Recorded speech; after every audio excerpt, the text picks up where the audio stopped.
Estamos aqui com o quarto episódio do Bupi Talks Podcast. Eu, Renata Rossini, psicóloga, junto com meu parceiro Marcos Calil, vamos hoje entrevistar a Cirlei Gomes, que ela é pedagoga e contadora de histórias. Cirlei, conta pra gente um pouquinho, apresenta. Boa tarde a todos, eu sou Cirlei Gomes, eu sou contadora de história, sou pedagoga atuante e trabalho com educação infantil. Muito bom. Então, você tem um projeto, né, que é sobre contação de histórias, chama Vai Começar a Historinha. Queria que você contasse pra gente como que surgiu o projeto. Vai Começar a Historinha tem 4 anos no ar, aí, virou uma página, e ele surgiu da necessidade, enquanto pedagoga, trazer esse lúdico para a educação infantil, para as crianças, né? Então, quando eu ia contar uma história, eu via que as crianças paravam e escutavam se eu entonasse a voz. Então, eu falei, olha, tem algo aqui que a criança presta mais atenção. Isso então, na escola mesmo, na você escola, dando aula. Então, eu comecei, olha o gato, miau, miau. Então, era uma forma de chamar a atenção para as crianças. Visto que nas escolas, nas casas, o livro ele está muito em falta, o livro físico, Sim. né? A gente olha hoje, é tudo e-book, é tudo computador, é tudo Kindle, né? tela. E o livro infantil, então esse contato. Quando surgiu o projeto Vai Começar a Historinha, o que eu quis? Levar o livro infantil para as crianças, para as comunidades que não têm esse acesso ao livro infantil. Então, eu criei um projeto onde levava livros para a comunidade. Então, arrecadava um valor, fazia uma campanha e juntava para comprar esses livros. E levava para trazer essas historinhas, para que as crianças pudessem ficar conectadas e ter acesso a esse livro. Que tipo de livro? Infantil, sempre assim. livro infantil. Tá. Porque essa primeira infância, infância é importante a criança ter esse contato. Sim.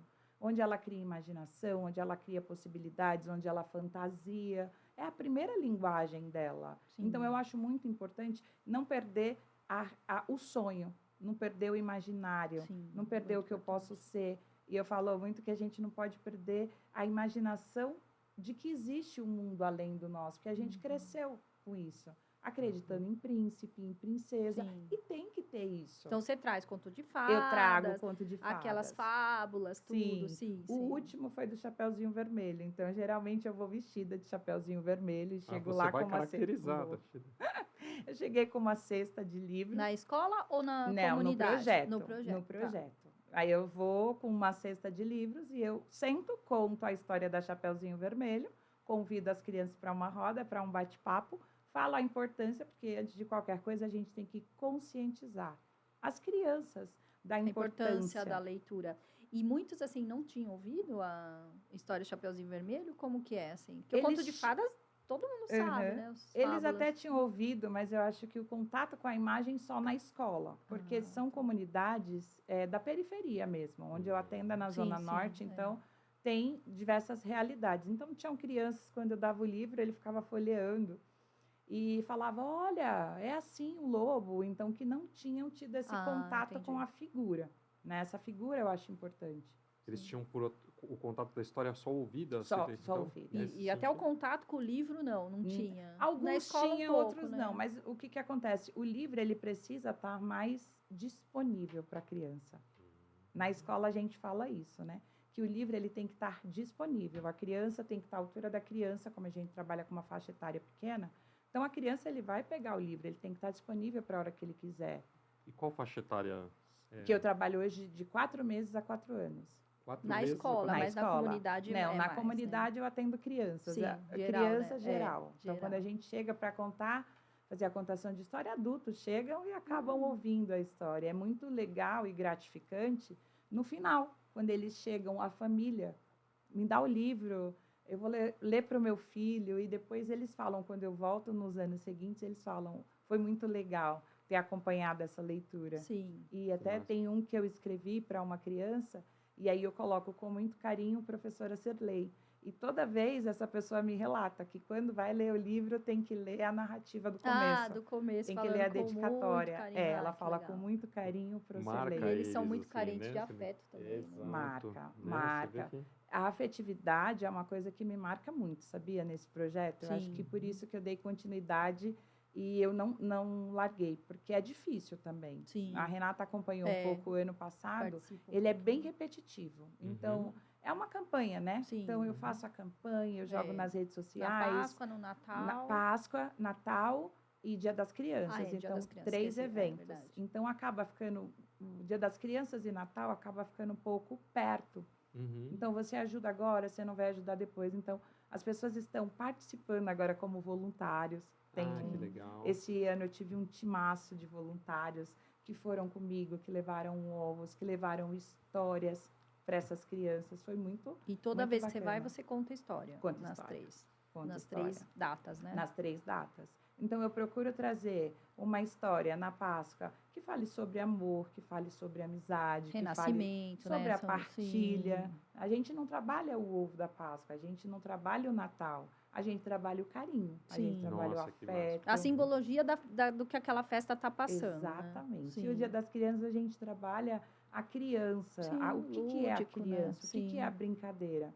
Ontem eu estava assistindo a cultura e eles estavam brincando de pular corda. O homem bateu em minha porta. Sim. Aquilo me remeteu a uma memória afetiva. Para mim e também. eu falei, nossa, eu não faço essa brincadeira com os meus alunos. Apesar de ter outras que eu tento resgatar, essa eu não faço. Então, eu já fiquei com isso na cabeça. O próximo semestre, o homem bateu na minha porta. E essas brincadeiras que são das gerações anteriores, né, elas são importantes. Tanto para a parte motora, por exemplo, do pular corda, né? Estimula muito... Imaginação. A gente tem um desenvolvimento ali da criança muito importante nesse sentido, né? Uma brincadeira, mas que acaba trabalhando várias funções da criança, né? Sim, principalmente a linguagem, né? Exato. Que é onde ele aprende palavra, onde o livro... Um repertório, né? O livro traz palavras, a brincadeira, ela traz... Então, o homem bateu em minha porta. Então, ele repete. Tem uma história, um enredo. Senhoras e senhores. Põe a mão no chão. Põe então, a mão ele no tem comando. Aí fala, pule num pé só. Você não sabe, Marcos, não brincou disso. Você não brincou disso, eu brinquei, mas engraçado porque eu não associava a brincadeira com o enredo dessa historinha que está sendo contada por trás do pular a corda, né? A gente não presta atenção. Tem uma parte motora aí, né? A gente que é pequeno não, né? Mas quando fica mais velho, a gente...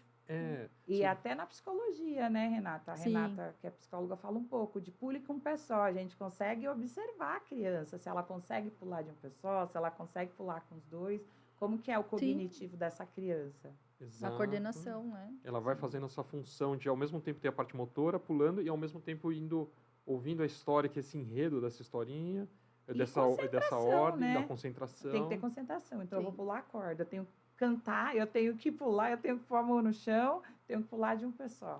Ontem, eu fiz uma atividade com uma criança de 8 anos no consultório. Justamente era assim, não era música, mas eram desafios. Então, bate palma e levanta o braço. Aí tinha um tempo, né, para fazer. E aí, recita um poema. Pegue coisas com cor azul. Faço, sabe, assim, várias coisas assim no consultório. Comandos, de comandos, justamente para ver essa questão. Aí a gente vê concentração, que já é uma paciente com diagnóstico de TDAH, né? Mas até para ver o quanto ela se concentra, o quanto ela dispersa, o quanto eu consigo intervir. É muito legal essa questão dos comandos, né? Comandos. Silei, você, aproveitando, né, até essa questão que a Renata colocou, na contação de histórias, né, você vai vendo assim, essa absorção da linguagem pela criança. Então, você está ali narrando, e você vai identificando questões de linguagem, de repente, no meio dessa brincadeira, dessa atividade? Como é? O que mais aparece para a gente é a timidez. Então, quando eu conto uma história, qual o barulho que o gato faz? Então, algumas crianças falam, outro não. Em algumas que falam, agora eu vou tocar na mão. Então, eu tento fazer isso interativo também. Ótimo. Com esses comandos. Agora, olha, ele dividiu o morango ao meio. Tem uma história que chama o ratinho, o morango vermelho e azul e o grande urso esfomeado. Não conheço. É muito bacana. Trabalha cores, trabalha essa divisão, trabalha afetividade. E eu acho que é da Woody Wold, alguma coisa assim. E essa história, o ratinho, ele é muito simpático. A imagem dele chama muita atenção. E quando eu falo, agora você divide, então tem algumas crianças que são mais tímidas. Então, a gente já começa a olhar ali. Agora é a sua vez. Então, a Ana, Você pode? Então, a gente percebe que a Ana tem uma timidez. Então, quando eu coloco ela em foco, ela contrai. Eu falo, então, próxima vez eu vou colocar a Ana de novo. Ana, vem aqui no meu colo. Ó, hoje a Ana é minha ajudante. Então, conforme a gente vai trabalhando, algum tempo depois a Ana está contando história. E quando você percebe, assim, igual o Marcos falou, algum problema de linguagem. Então, por exemplo, na escola é mais fácil você encaminhar. E na comunidade, você também fala, olha, precisa de uma fono, precisa fazer isso. Porque também a comunidade é mais difícil ter o acesso. É que assim, a visita, né, ela é 3 vezes por ano. Então, eu vou a cada 3 vezes por ano, que dá o quê? A cada 6 meses. Aí não dá tempo então, eu não tenho esse acompanhamento. Sim, então, quando eu mais chego na também escola. na comunidade, é aquele momento. Então, eu chego mais ou menos 10 da manhã. Então, eu fico com eles até meio-dia, que é a hora que eu faço a entrega. Para perceber. O que eu percebo muito, que eu tenho acompanhado, são crianças que crescem muito. Então, eu cheguei, tinha um menino que pegava uma bola que era pequena, agora ele já veio maior. Dessa última vez ele veio, ô tia, obrigado, com aquela voz mais entonada. Eu falei, cara, você cresceu. Então, eu acompanho isso. Em geral, eu não posso falar que eu acompanho esse desenvolvimento. Mas na escola, sim. Mas até é algo para pensar em ir, e um dia que não seja de entrega, para também acompanhar. Por que não? Uma psicóloga ir visitar, fazer um trabalho voluntário, né, Marcos? Faz sentido, com certeza, super legal. E na escola já a dinâmica é diferente, é um acompanhamento mais permanente. Na escola, o que a gente faz? Então, quando a gente identifica, primeiro que, até falei numa outra live que eu fiz com a Renata, que quando a gente identifica, a gente não é, eu identifiquei que está tímida e eu vou sinalizar, não. Vou identificando se é timidez ou se apresenta um desenvolvimento de neurolinguagem, se é afetivo, o que é emocional. Então, se a gente identifica alguma coisa, a gente faz um relatório, a gente avisa a coordenação chama a família para um bate-papo, para ver se tem esse comportamento em casa e a gente sinaliza para procurar um profissional. Sim. Quando a gente identifica. E é uma idade sensível, né? Você lembra porque 4 meses, há 4 anos, né? De 4 meses a 4 anos. A minha sala de aula hoje, ela tem de 2 a 4 anos. 2 a 4 anos. De 2 a 4. Muito então, novinho. eu tenho uma sala com 36 alunos, eu divido com uma pessoa, com uma professora. Então, a gente divide essa sala e é essa faixa etária. Então, eu tenho de tudo. Eu tenho de crianças que falam muito, eu falo que tem os adolescentes da sala, e tem os bebezão, e tem os que são muito carentes de afeto, que passam o tempo inteiro trabalhando, querendo colo, que as mães trabalham muito. E aí a gente entra naquele discurso. Se trabalha muito, não dá atenção, se trabalha pouco, não dá, né? Aí já entra um pouco da mãe, porque quando eu pego as crianças lá, eu falo, eu também sou mãe, então eu cuido, eu educo, eu faço o que eu queria que fizessem com os meus filhos. Eu acho que é a lição que eu levo para a vida, de ser pedagoga. Eu acho que eu faço com muito amor, muito carinho, porque eu sempre fiz o que eu queria que fizessem com os meus filhos. Sim. É bonito ouvir isso de uma pedagoga, Cirlei. E a gente está falando da primeira infância, que é uma fase importantíssima, né? E a gente sabe que, assim, todo o estímulo de desenvolvimento nessa fase vai ser sempre muito importante para o resto da vida da criança, né? E da pessoa, na verdade. Mesmo quando ela for adolescente e adulta, isso vai reverberar pela vida inteira. E quando você fala do afeto, eu acho que é super importante, porque é uma dinâmica que, assim, né? O pedagogo, o professor, ele está ali para dar as funções e tudo mais. Com crianças dessa idade, né? O afeto faz uma diferença aí, né? Eu tenho 15 anos de educação infantil e eu tenho crianças que eu conheço há 15 anos, a idade do meu filho. Então, crianças que não lembram mais de mim, mas que têm um afeto ali. É uma memória afetiva. Por quem eu fui na vida dele. Então, eu tenho mães que trazem relatos sobre isso, de o quanto eu fui importante, de qualquer coisa que eu possa elas comentarem. Foi a professora do meu filho, e até hoje a gente guarda. Por quê? Antes de qualquer coisa, eu acho que qualquer profissão que a gente exerça, a gente tem que ser o melhor que a gente puder. Então, eu sempre quis ser a melhor professora que eu pude. Eu sempre quis ser aquela que acolhe o filho da Renata, o filho do Marcos, sem distinção de qualquer. De nada. Então, são crianças que vêm para mim. A partir do momento que vocês não deixam ali, o número de aluno 1, 2. Não, vocês deixam o filho de vocês. Então, é o filho de alguém, é o neto de alguém, é o sobrinho de alguém. Então, a gente tem que ter todo o cuidado. Então, para mim, é muito valioso isso. Então, essa confiança que é dada, essa credibilidade que é dada, alguém tão pequeno, alguém em formação, que eu preciso cuidar antes de qualquer coisa. Eu sempre falo que a gente não é babá, a gente é profissional. Sim. Né? Eu fiz pedagogia, eu fiz 4 anos de faculdade, eu fiz um TCC, eu fiz tudo isso. Mas dentro disso tudo, tem uma afetividade, tem um carinho. Porque se não tiver o cuidado e o afeto, não é conecta, pedagogia. Né? Você não consegue nem ensinar Só até complementando, Cirlei, né, o que você está falando, a babá também é uma profissional, mas não uma profissional de educação, com a formação em pedagogia necessariamente. Sim, São não, eu tô cuidados falando assim, pessoais, a escola tem essa outra responsabilidade, Perfeito, né? A escola tem essa responsabilidade de educar, de formar, de desenvolvimento. A primeira infância, então, é isso. Sim. Eu sempre falo, a primeira infância é desenvolvimento, é professora de desenvolvimento infantil. A gente não trabalha com números, a gente não trabalha com letra, a gente trabalha com criança que brinca. A gente quer o brincar. Lúdico. As crianças precisam ser criança. Sim. Porque quando cresce, você fala, eu não brinquei. Não vai ter tempo também. A gente cresce, a gente não tem tempo. Quando eu vejo meus filhos falando, eu quero crescer, eu falo, você não sabe o que você está falando. E você acha que tem uma antecipação dos pais nesse sentido, de querer que a criança, por exemplo, já seja alfabetizada rápido ou antecipar as fases? Eu acho que sim, eu percebo. Também? Porque como o Marcos não atende criança, só de adolescente, por exemplo, mas como eu atendo, então tem uns que chegam assim, nossa, mas ela não sabe ainda, não sei o quê. Mas meu filho não sabe.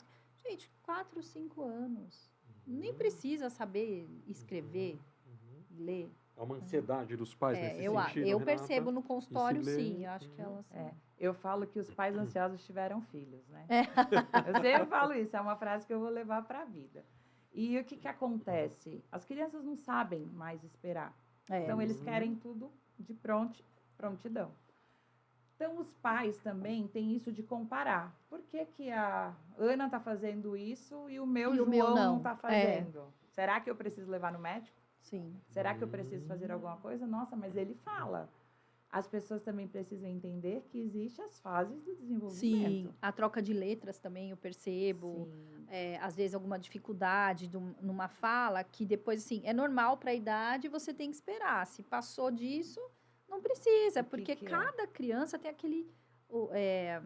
o seu tempo de desenvolvimento, né? Então, e o que passa disso? Então, se uma criança de 3 anos, ela tem uma oralidade, ela já consegue concluir frases. Então, se eu vejo que essa criança de 3 anos não consegue, então a gente liga um alerta. Sim. Mas se não, tudo bem. Ou seja, respeita os ciclos do desenvolvimento, né?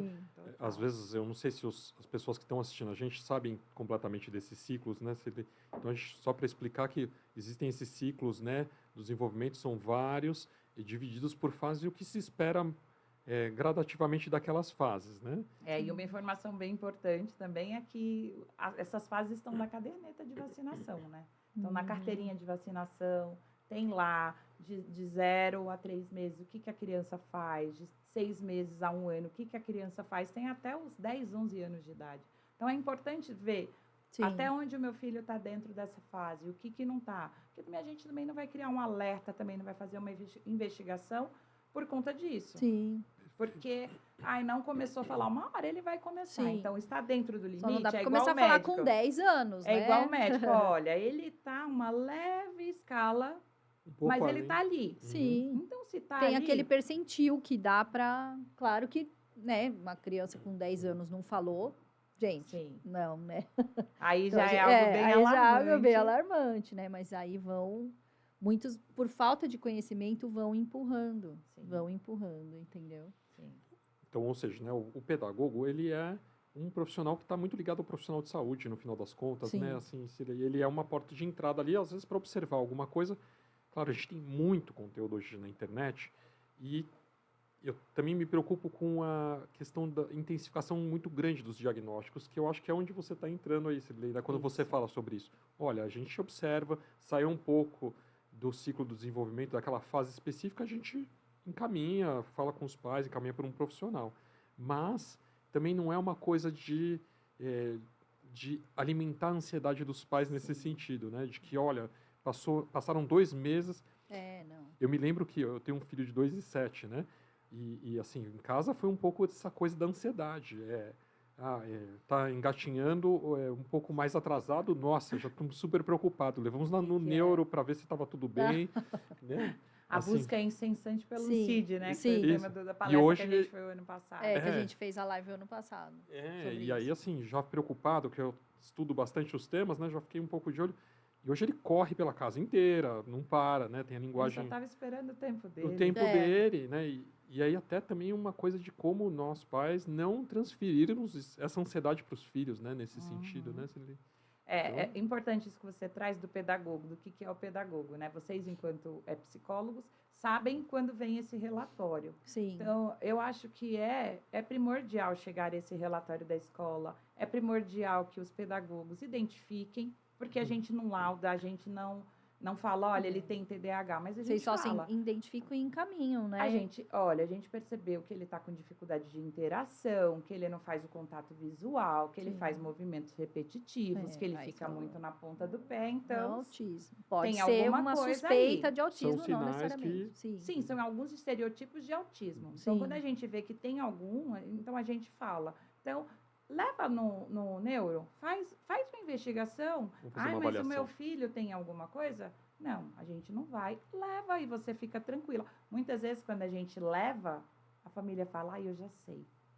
Porque a família omite para a escola. A família omite muito para a escola. Ou não quer admitir, né? Por quê? Né? Aí já entra em um outro questionamento. A família não aceita. Não aceita, não admite. Por que o meu filho vai tomar remédio? Por que o meu filho é diferente? Porque numa sala com 36, o meu é especial. Né? Para eles, até havia uma reportagem que fala assim, que os pais acham que a criança veio com defeito. Por que o defeito veio no meu? Não, o meu é perfeito, porque a gente tem uma gravidez, criança nasce, quer sair com a criança pronta. Né? Então, a gente não admite isso. Então, é como se os pais não aceitassem. Então, a gente já teve casos de ter um TDAH, ter um TEA e não ser falado para a escola. E quando a gente falar, a família falar, olha, ele é autista.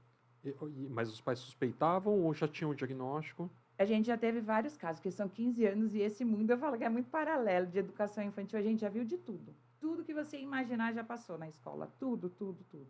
E aí a gente teve um caso de uma criança com 1 ano e 3 meses que já era laudada. E aí veio contra tudo que eu tinha estudado também, né? Porque de qualquer coisa a gente também estuda. Que fala que só pode laudar depois de 3, mas essa mãe foi uma mãe que percebeu que a criança, muito cedo, com 7 meses, ela não tinha respondia. contato visual, por não exemplo. tinha o contato, Ela percebeu que ela fazia seletividade de alimentos. Então, o que a mãe fez? Foi pesquisar.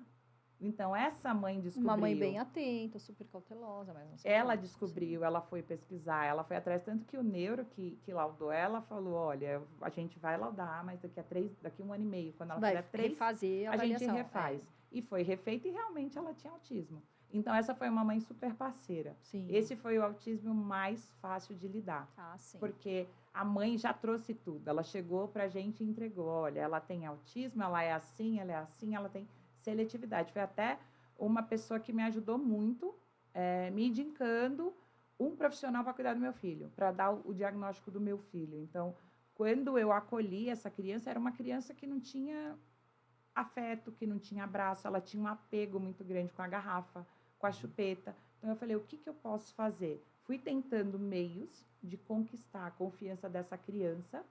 Ela chegava na escola, então, vem cá. Não, eu tinha que abaixar, ficar à altura dela para abraçar. Eu tinha que olhar no olho dela.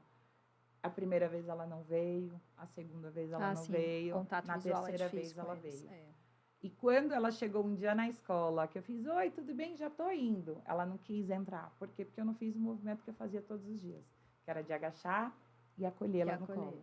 Então, é importante a gente ter esse olhar para essas crianças, para essas famílias. Sim. E aí, voltando, tem família que não. Que quando a gente fala, ai, então eu sei, mas eu tenho medo, eu não sei o que vai acontecer, mas o pai não aceita. Se eu falar para o pai, o pai não quer. O pai já falou que não vai não, porque ele é normal.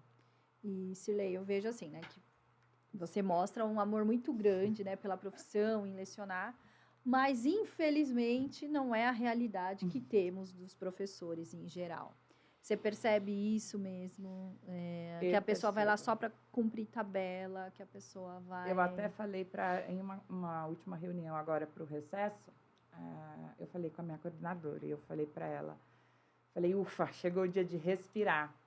Porque eu cheguei num momento tão acelerada no final do semestre que eu falei, nossa, relatório, crianças agitadas, e assim, a gente acaba também trazendo essa agitação para as crianças. Uhum.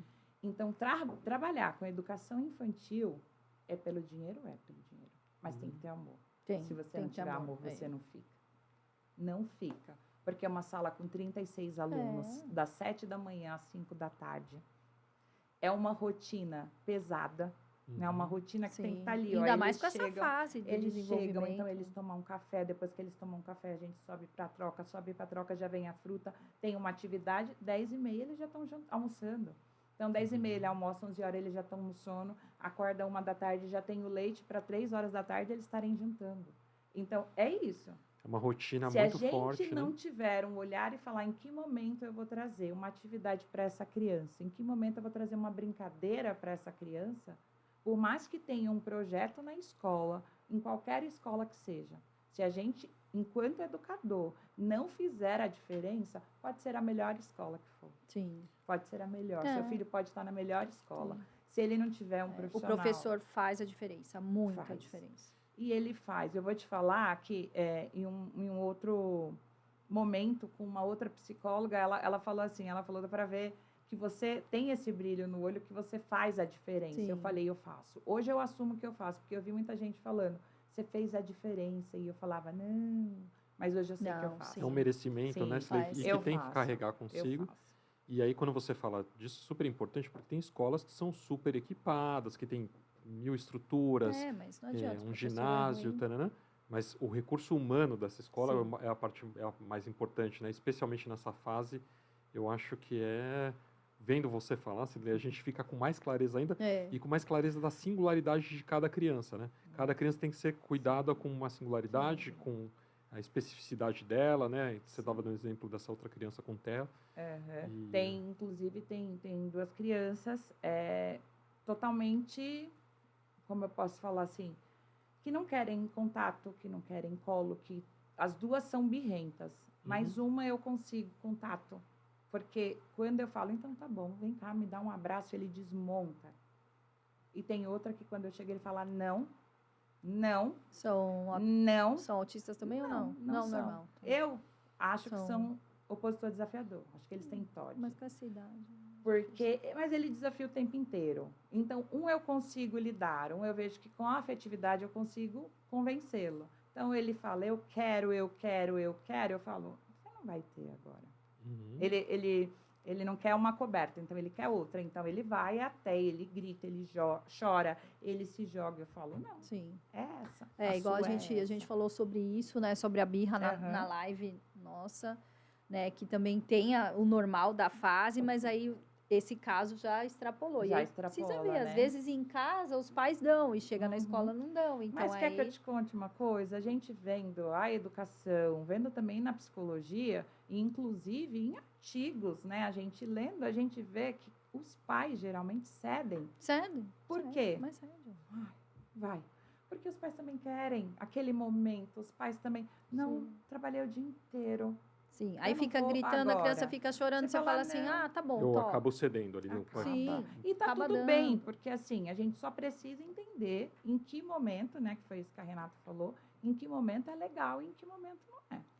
Em que momento essa birra tá sendo prejudicial, né? A criança tá usando essa birra o tempo inteiro para ter um ganho, né? Então, ter a birra é uma coisa. Renata, isso daí vocês sabem que eu li um autor que depois eu vou indicar no final aqui da nossa gravação, que é o Daniel Siegel, e ele fala muito sobre esse processo de birra, e ele dá 2 diferenças, né? Para ele tem 2 birras diferentes.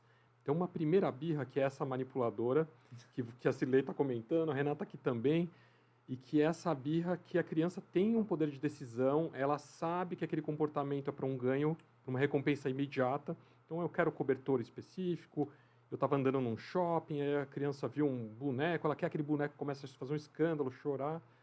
E aí ele falou, é claro, essa a gente precisa ter o limite. E a gente está falando, ele chama de cérebro do andar de cima. Então, aqui é uma parte mais frontalizada do cérebro e tudo mais.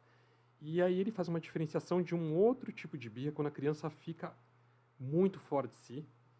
e aí ela entra num processo um pouco terrível, né? Muito difícil para os pais, deixa os pais até meio angustiados, perde o ar, fica num processo ruim, assim. Sim. Então, o que ele fala, aí a gente está lidando com o cérebro de baixo, que é o reptiliano, né, que a gente chama, que é a formação mais interna do cérebro Mais e que a criança né, Marcos? mais primitivo. Sim. E que aí a criança não vai ter, ela não está bem o suficiente para você conversar com ela naquele momento.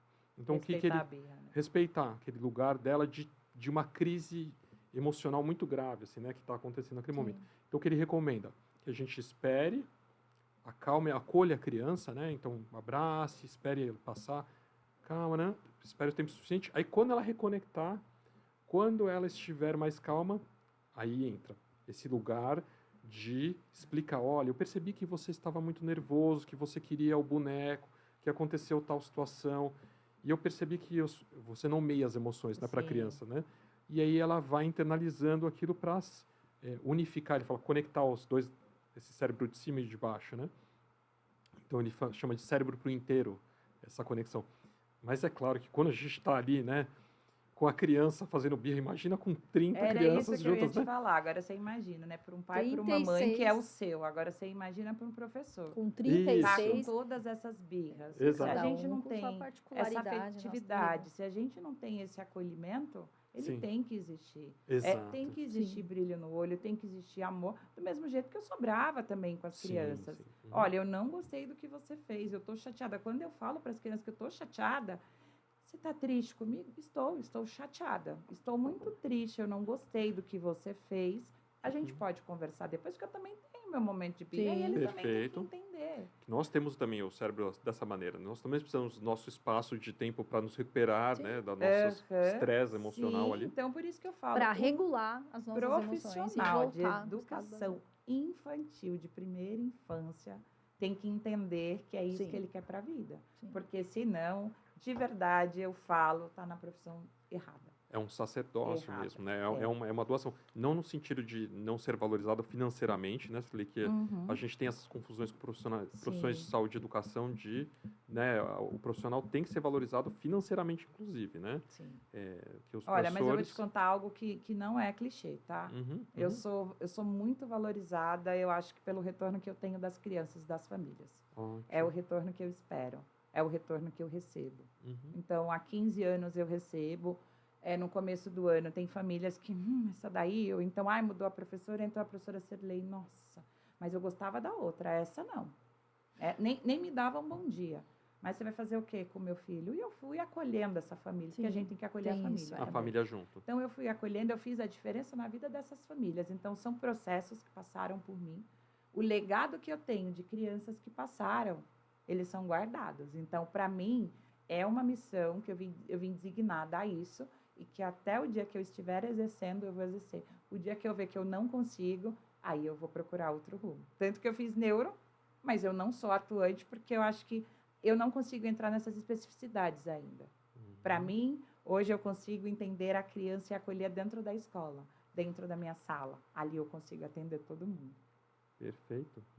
Sim, mas a parte da neuro foi bom até para entender como o cérebro funciona, várias coisas, né? Aí ajuda também no trabalho. Não, né? para conhecimento foi ótimo. Eu até brinco com a Renata, que eu falo para ela que o meu filho foi laudado com TDAH, e eu falo, ai meu Deus, eu sou neuro e o meu filho é assim, eu sou professora e o meu filho tem... Aí ela fala, mas você é a mãe dele. Não tem Exatamente. jeito, nós somos mães. Aí, separar esses papéis, né, de pedagoga e de mãe, não é fácil muitas vezes, né? Essas situações, para nós psicólogos, acho que acontece um pouco, né, Renata, também? Vocês sofrem com os pacientes?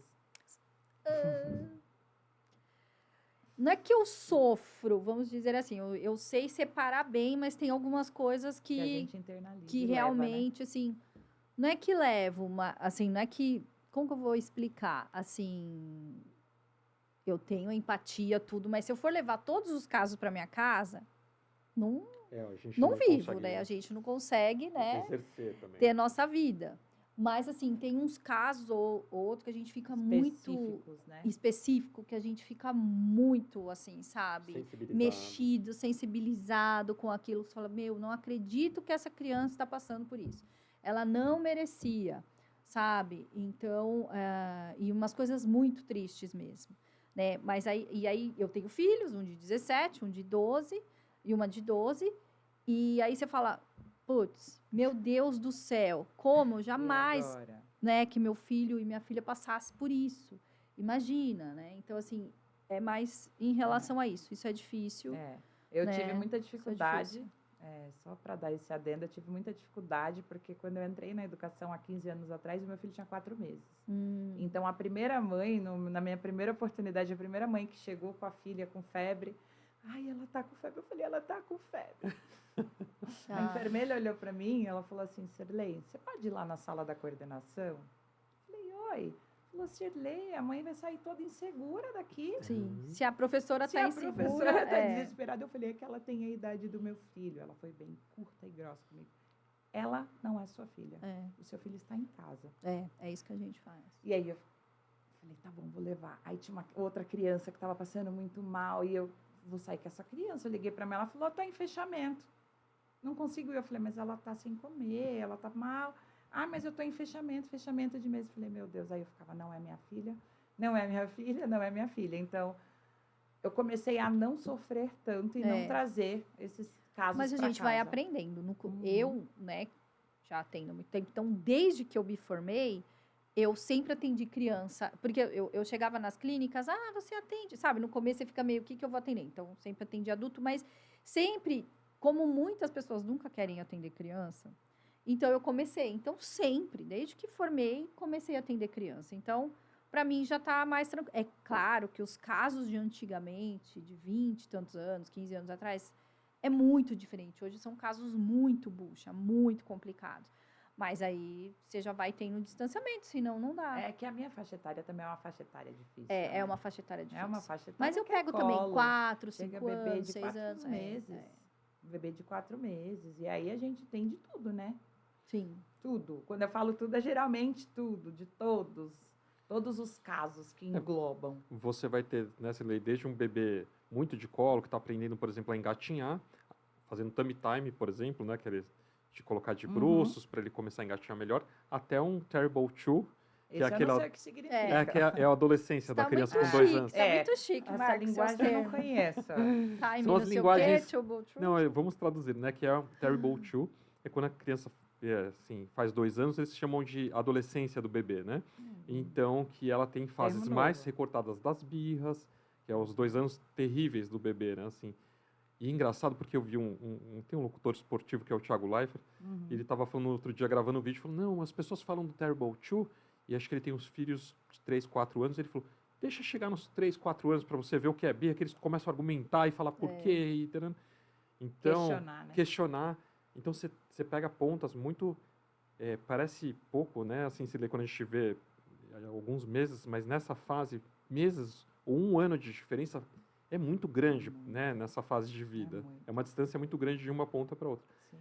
E é desafiador. E quais são os maiores desafios, na verdade, né? Acho que essa é uma boa pergunta aí para você. Dos professores nessa fase, por exemplo, né? Mais dificuldades que os professores da fase de 4 meses, primeira infância até os 4 anos enfrentam aí? Olha, eu acho que hoje a educação infantil em si, eu acho que o que a gente não é nem a desvalorização em si, mas eu acho que é essa falta de respeito, acho que das famílias. Em relação a vocês também. Em relação a gente enquanto professor. Acho que por isso que eu falei da gente não é babá, por eles acharem que a gente é babá, que a gente tá lá para cuidar. Sim. Não, e a gente tem essa formação. Então, eu acho que a gente precisa ser para cuidar, mas de uma forma diferente. De uma forma diferente. Cuidar para o que a escola oferece. A babá, ela é designada para outra coisa, né? Para cuidar comida, da criança, roupa, né? Troca, essas coisas. E a gente Vocês é outra parte da criança. Isso. A gente estudou para isso, que era isso que eu estava falando antes. Então, eu acho que essas famílias chegam lá e depositam essa criança. Sim. E assim, gente, eu não estou falando da minha escola. Eu não estou falando da minha família. Estou falando de uma educação, de conversar com professores, de acompanhar o que acontece. A grande maioria dos professores que reclamam dessa desvalorização. Sim. E é a desvalorização da família, que a gente manda um trabalho para casa e não volta. Às vezes não sabe nem o nome do professor. Um trabalho que a gente pede uma agenda, que vai todos os dias na mochila da criança e a gente manda... passou o dia bem, a Ana passou o dia bem e não vem nada. Vai a retorno. semana inteira, a gente manda um bilhete e não Às vezes vem criança com a mesma fralda do outro com a dia. mesma fralda, com a mesma roupa. É isso que eu tô te sim. falando. Essa educação infantil, essa primeira infância, Eu sei como principalmente na terrível. área que eu trabalho, que é a área da público, que atende várias comunidades, que atende nesses locais de necessidade, é isso, do mesmo jeito que tem o pai e uma mãe que chega na escola de carrão, que é advogado, que é engenheiro, que é psicólogo, tem tudo isso. Aí você tem uma variação muito grande de classes sociais dentro de do classe mesmo social, lugar. do mesmo jeito que tem pai, que é igual eu estava falando para vocês antes, uma mãe que traz todo dia o relato da filha dela, que a filha dela quer ser contadora de história, que ela fala que ela quer ser igual a Procedley. Então, isso, para mim, é uma injeção de ânimos, é o que eu te falo da recompensa. Então, eu recebo essa recompensa. É esse retorno. É desafiador, Mas quando chegam crianças que falam que querem ser contadoras de história quando crescer, muito legal. para mim, eu estou fazendo a minha parte, porque eu sou plantando professora. a sementinha, né? Vamos Eu sou dizer professora assim. hoje porque eu tive um espelho lá atrás. Eu tive uma professora que eu queria ser igual ela. E hoje em dia, você pergunta para as crianças, ninguém quer ser professor. Infelizmente. Eu queria, quando era mais nova, ser professora. Mas da geração de hoje? Não, ninguém. Porque a geração de hoje disputa com as telas aí, né? Assim, elas têm uma questão das telas ou das carreiras ligadas às redes sociais, à influência, né? Assim, E da importância. Eu acho que eles não têm noção do que era o professor. Da responsabilidade, Quando né? meu filho, com 3 anos, falava, eu tenho que levar um trabalho para a escola da sua profissão e da do papai. E aí, quando eu falava, eu sou professor, e o que você vai ser? Ele sempre falava qualquer coisa menos professor. Mas você é só professora. Então, eu tive que enfatizar para ele o que era um professor. Eu tive que mostrar para ele todos os dias a luta que era. O que o professor tem de peso em todas as profissões, todas. Sim. Qualquer profissão tem que ter um professor, que o professor é a semente, que o professor muda o mundo, que uma Sirley na vida de alguém faz a transformação em várias vidas, na vida de Maria, de João, de Fernanda. Então, hoje ele fala, hoje ele mudou a visão dele. E ele fala, a sua profissão é a mais importante. Então, eu tive que mostrar. Então, a gente precisa mostrar para as pessoas a importância de um professor. Sim, é que hoje mudou muito. Antes o professor era autoridade, né? Hoje já mudou muito, né? Não respeitam mais. Precisa existir esse resgate da autoridade do professor, não como um autoritário, mas como uma autoridade de respeito e de formação das pessoas. Uma autoridade, não autoritarismo, né? Que são coisas diferentes. Eu vou ser uma figura de autoridade, eu acho que mas até virou um pouquinho. A gente tem até medo de falar com algumas famílias. A gente tem até medo. Porque se eu mando que a criança teve um comportamento, a família já vem em cima, que quer conversar, por que teve esse comportamento, que em casa não tem.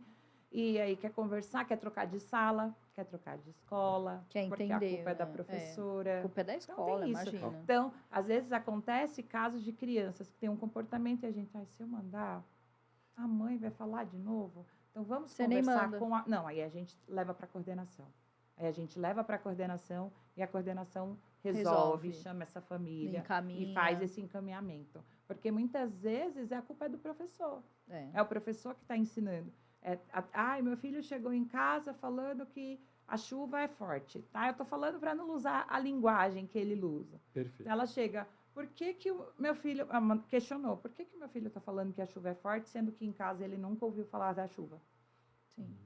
Aí eu falo, olha, a gente trabalha numa escola onde tem 36 crianças, 36 famílias, vários 36 públicos diferentes. E aí ela fala, então não me culpe da responsabilidade. Exato. É de vocês, ela mandou na agenda. Ela falou, então é de vocês. Ele está falando coisas aí que ele aprendeu aí, então se virem. Ou seja, o professor acaba carregando uma carga, né, Sirley? Sim. Muito difícil. Já tem as cargas, por exemplo, você mesmo dando um exemplo aí de estudar neurociências, que é importantíssimo, mesmo que a gente não vá fazer a avaliação de neuro, puxa, é importante para entender as fases. E é pesado, não é esse mar de rosa, como a Renata estava falando, não é. Exato. Não é, tem dias que eu estou cansada, que eu olho assim, tem 30 agendas para fazer. Várias vezes eu cheguei para minha parceira de sala e falei assim, eu não vou dar conta. Ela fala, vai lá fora, toma uma água. Exato. Aí eu olho aquela birra, eu olho para aquele aluno, que tem Você respira fundo. Aí eu olho e falo, olha ali o João, que ele tá me desafiando. E ele sabe, que aquilo que você falou, Sim. ele sabe até onde ele vai, com quem ele vai. Vão testando o limite. Então, eu tenho que respirar também. Perfeito. Então, não é fácil, E é um gente, ótimo não método. Não é. Não é esse mar de rosa. Não é.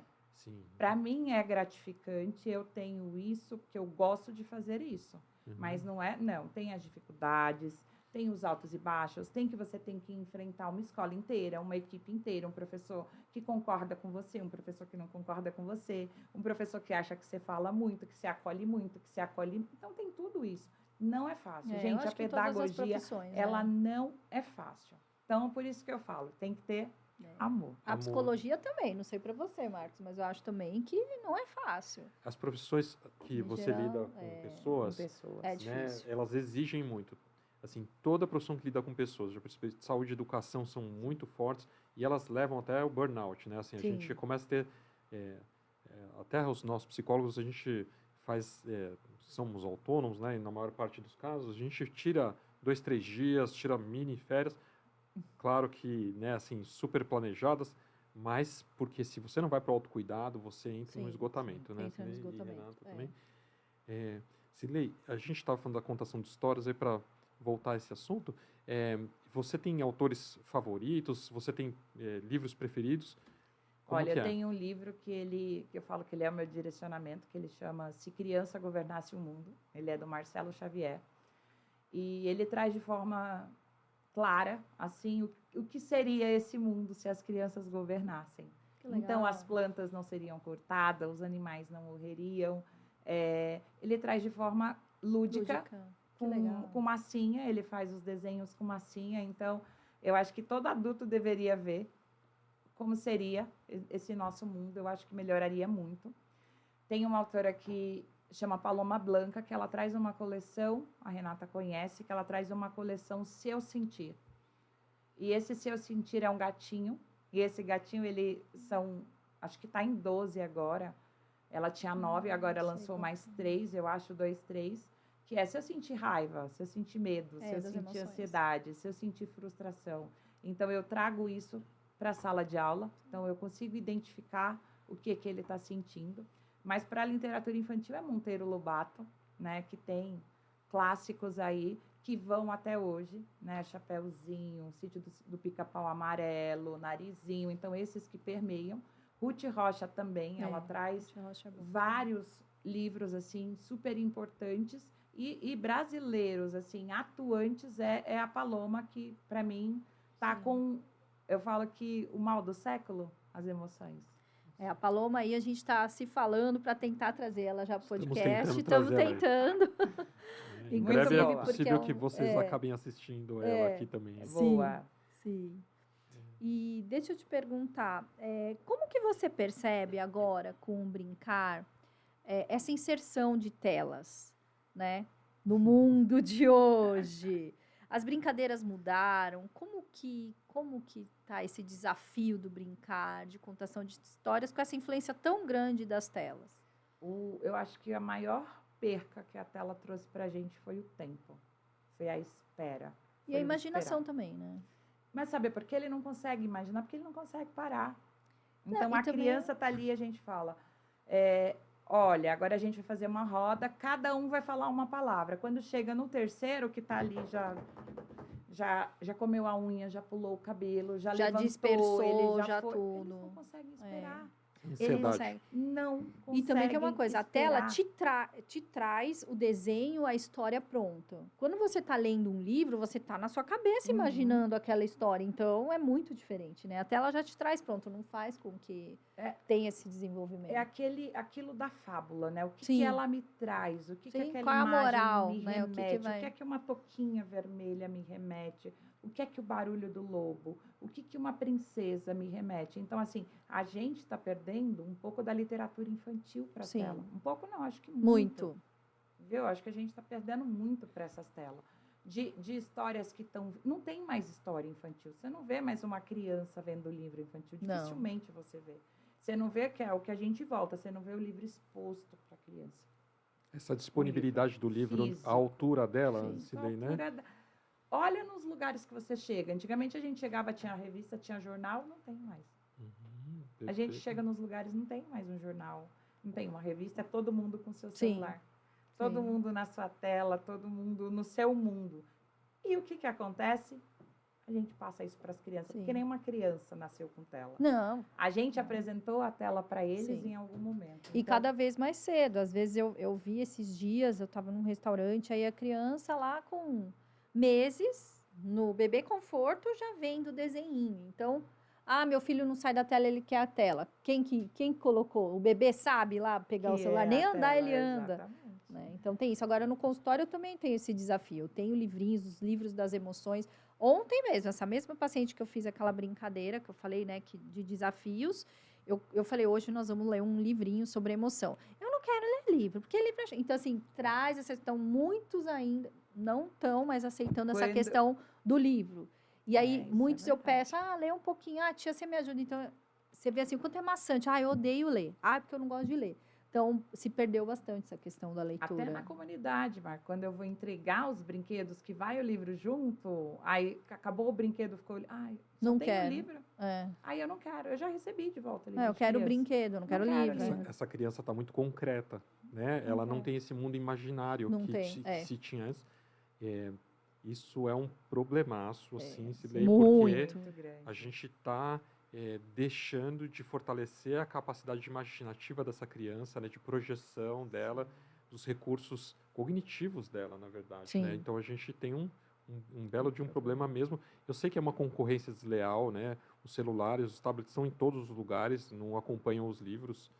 Eu fiquei surpreso que você colocou autores contemporâneos, né, que são agora atuais, com Monteiro Lobato e Ruth Rocha. Eu achei que a Ruth Rocha já estava super ultrapassada, mas isso super importante. E Monteiro Lobato, então, imagina, né? Então, ela tem um livro que fala da história da lagarta, que a gente trabalha muito esse livro. Que ele fala do processo da lagarta, né? A Primavera da Lagarta chama. E aí a gente trabalha porque ela passa pela essa metamorfose, que ela é uma lagarta, que todo mundo fala mal dela, que todo mundo xinga, porque ela é preguiçosa, depois ela só dorme, depois ela se esconde, e quando ela aparece todo mundo fala, olha que borboleta linda, nem... Você não viu a lagarta feia que estava por aí? Aí ela fala que é esse o processo, né? Então, o Ruth Rocha está bem presente aí. Bem presente. Eu acho que uma das coisas mais importantes desses livros históricos que a gente tem são esses ritos de passagem mesmo, que você estava explicando agora, da lagarta, um exemplo, né, Cilei? Que a gente tem, muitas vezes, os folclores também, né? No Brasil, o sítio do Pica-Pau Amarelo, né? Saci Pererê. Isso vão atravessando gerações, né? Sim, vão. E assim, é muito importante. Alguém precisa resgatar isso para as crianças, E está se perdendo, porque está chegando também no consultório, né? Eu, no universo infantil, às vezes eu falo assim, você gosta de alguma princesa? Não assisto princesa, não sei nada. Não sabe de contos de fadas, não sabe de nada. Não que precisa saber, mas a criança não sabe nada. Nada. Foi esse o desenvolvimento do projeto, foi para isso. Eu falei, gente, eu preciso levar esse livro de alguma forma. Eu vejo isso no consultório também. Eu preciso levar esse livro. O livro não pode... Sabe aquela coisa, não me esqueça no canto qualquer, da música do Toquinho? Eu falo, gente, o livro grita, não me esqueça no canto qualquer, leia. Imagine, é onde a gente cria, é onde a gente fantasia, é onde a gente é o que a gente quiser ser. Sim. E se você pegar, né, se lê qualquer sociedade avançada em desenvolvimento social e econômico, é uma sociedade com muitos leitores, né? Com uma leitura per capita de cada pessoa muito alta. Então a gente precisa investir como um item social, inclusive. E o que reflete nessa criança quando adulta, né? Isso, o que reflete os livros que você leu, o que reflete o tanto que você aprendeu, o tanto que você imaginou, o faz de conta, a brincadeira. A gente precisa entender que essa fase é o que reverbera para a criança e para a vida. É o que faz essa criança, é o que traz a criança criar sua linguagem, criar seus pensamentos, criar tudo que ela fantasia, né? E essa brincadeira mais rústica que a gente está querendo dizer, né? Assim, é o amarelinha, é o esconde-esconde, é a corda. Porque o brincar hoje é o brincar no celular, né? O brincar hoje é o joguinho, o brincar hoje é o passar de fase. E pra gente, a gente tinha que brincar até chegar no céu da amarelinha, para depois esperar o outro chegar no céu. A gente aprendia, a gente pulava corda. Elástico, a gente mãe da rua. brincava de elástico, a gente brincava de Peteca, passar o anel. Passar o anel. Vai passar o anel hoje, que só quer... O quê? Na pandemia eu brinquei de passar anel. Em casa mesmo, só nós brincando de passar anel. Porque tem que resgatar, porque é uma parte psicomotora da criança, é uma parte cognitiva da criança que se desenvolve. Essas brincadeiras eram intuitivas para nós quando criança. A gente não tinha um nível de estudo de desenvolvimento, né, de neurociência que a gente tem hoje, mas hoje a gente percebe que essas brincadeiras tão simples, com pequenos objetos, faziam muita diferença aí, né? Com nada, muitas vezes é comando, né? É. Seu mestre mandou fazer o quê? Ali você tem diversos vivo comandos. E morto, né? Vivo e morto, cabeça, ombro, joelho e pé. Sabe, são diversos comandos que dá para você fazer o simples, o brincar, o acolher. Eu brinco que eu peguei esses dias sacos de leite. Chegaram sacos de leite, eu vi as meninas da cozinha da escola tirando esse saco de leite, eu olhei. Vou pegar. Outra memória, eu falei, eu brincava de corrida do saco. De saco, verdade. Catei esses sacos, levei para a sala. Você não tem ideia do que foi a festa. Nossa, era muito legal a corrida de saco. Eu dei para eles levar, porque eu falei, ia ser descartado. Na segunda, chegou um pai falando, você não sabe, eu tive que arrumar um saco para eu entrar dentro, porque eu tive que brincar com ele. Porque ele queria que eu ganhasse o saco, eu queria que eu brincasse, e o saco era pequeno. Sim. Eu olhei, eu falei, eu fui para casa dessa família, olha onde eu cheguei. Eu estive no final de semana. Sim, eles mas é muito eles legal. ficaram juntos por conta de uma brincadeira. Então, olha o que a gente consegue, aonde a gente consegue chegar. Sim. Imagina quantas crianças chegam no final de semana, cada um vai para o canto, o pai vai para o lado, a mãe vai para o lado, e ali fica, e não tem essa brincadeira. No consultório tem bastante isso. Os pais não brincam com as crianças, né? Não tem ninguém que brinque, então eles vêm na terapia para brincar. Claro que eu sempre tenho essa parte, né? Uma parte teórica a ser trabalhada com o paciente, mas sempre tem assim. Então, eu percebo muito. Então, assim, sua mãe brinca com você? Seu pai? Não, ninguém brinca. E, às vezes, eu peço para o pai entrar na sessão, a mãe, para brincar junto, para ter aquele momento. Porque eles acabam não tendo. Olha como é importante, que é um resgatar do brincar e um resgatar das contações de história. Eu não me lembro exatamente onde eu vi, quando a gente veio gravar aqui, hoje eu fiquei tentando pesquisar, mas não achei. Que se falava que os pais que leem toda semana para a criança, né? Aquela coisa histórica de a gente ler antes do filho dormir, vai contando a história até que ele adormece.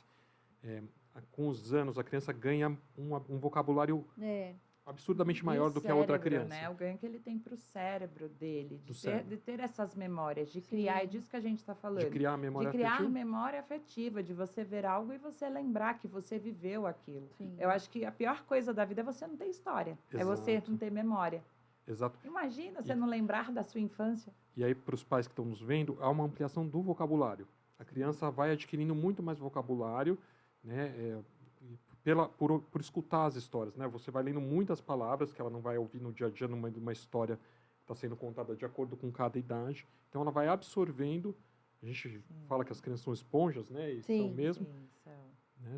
Isso é verdade, total. E aprende por repetição. A gente conta aquela história 1000 vezes, né? Com a vírgula certinha. E aí eles sabem, decoram tudo. É tão legal. Tem até uma criança que eu fui ler e eu passei a página. Ele falou, você pulou uma página, você esqueceu a parte que o lobo entra na fonte. Eu falei, ai meu Deus, é verdade. Eu falei, tá prestando atenção. Olha que legal. Você viu que bom. Ele estava acompanhando a história. Isso é bacana. O máximo. Cirlei, um super prazer ter você aqui. Nossa, a gente adorou aqui, né, Renata? Sim. Vou chegar, já vou em casa, vou contar a história até para os meus cachorros daqui a pouco. A gente vai contar as histórias, vou pegar as referências que você deu aí. Deixem livros, tá, gente? É um pedido que eu faço para todo mundo. Não importa a idade que seu filho tenha, para vocês, deixem livros ali. Uma hora você está fazendo nada e você pega um livro e começa a ler. A ler e criar esse hábito. E quando a gente cria hábito de leitura, a gente cria cidadãos bem informados, a gente cria crianças felizes, a gente cria crianças conectadas, né? Com o passado, com o futuro que está aí, e a gente resgata o que tem de tão importante na nossa infância. Perfeito. Cirlei, eu vou até aproveitar e deixar você, né, dar um recadinho aí, final, para os nossos seguidores, para os nossos espectadores. Então, você tem um tempinho aí com a câmera para você dar um recado. Eu queria agradecer a vocês pela escuta, pela parceria. A Renata já é uma parceira da gente já se comunicar, a gente já tem um trabalho junto, né, de live. Prazer conhecê-lo, fiquei muito feliz. Prazer também. É meu. E eu queria agradecer a todo mundo que está aqui, falar que Sou muito feliz de fazer o que eu faço, de fazer a diferença na vida dessas crianças. Queria falar para vocês que tem um livro que está chegando aí, Mundo Conectado, Famílias Desconectadas. É uma novidade aí que está chegando, é o meu primeiro livro de forma autônoma que eu estou fazendo aí. Mas em breve vai estar aí para todos vocês, que é para trazer um pouco, resgatar um pouco disso, dessa conexão, o que está trazendo para essas famílias, qual o desgaste que está trazendo. É um livro voltado para a adolescência, mas eu tenho certeza que vai tocar muitas famílias. E desde já, incentivem a leitura, incentivem a contação de história, e é isso. É isso, pessoal. Eu vou deixar aqui, pessoal, também para vocês, além do incrível e importantíssimo livro da Cirlei, que está chegando aí, 2 indicações de livros para quem quer entender a criança, né? O Cérebro da Criança, que é do Daniel Siegel. E ele é super importante, esse é um dos maiores profissionais dessa área do mundo, então ele é um clássico para todo mundo.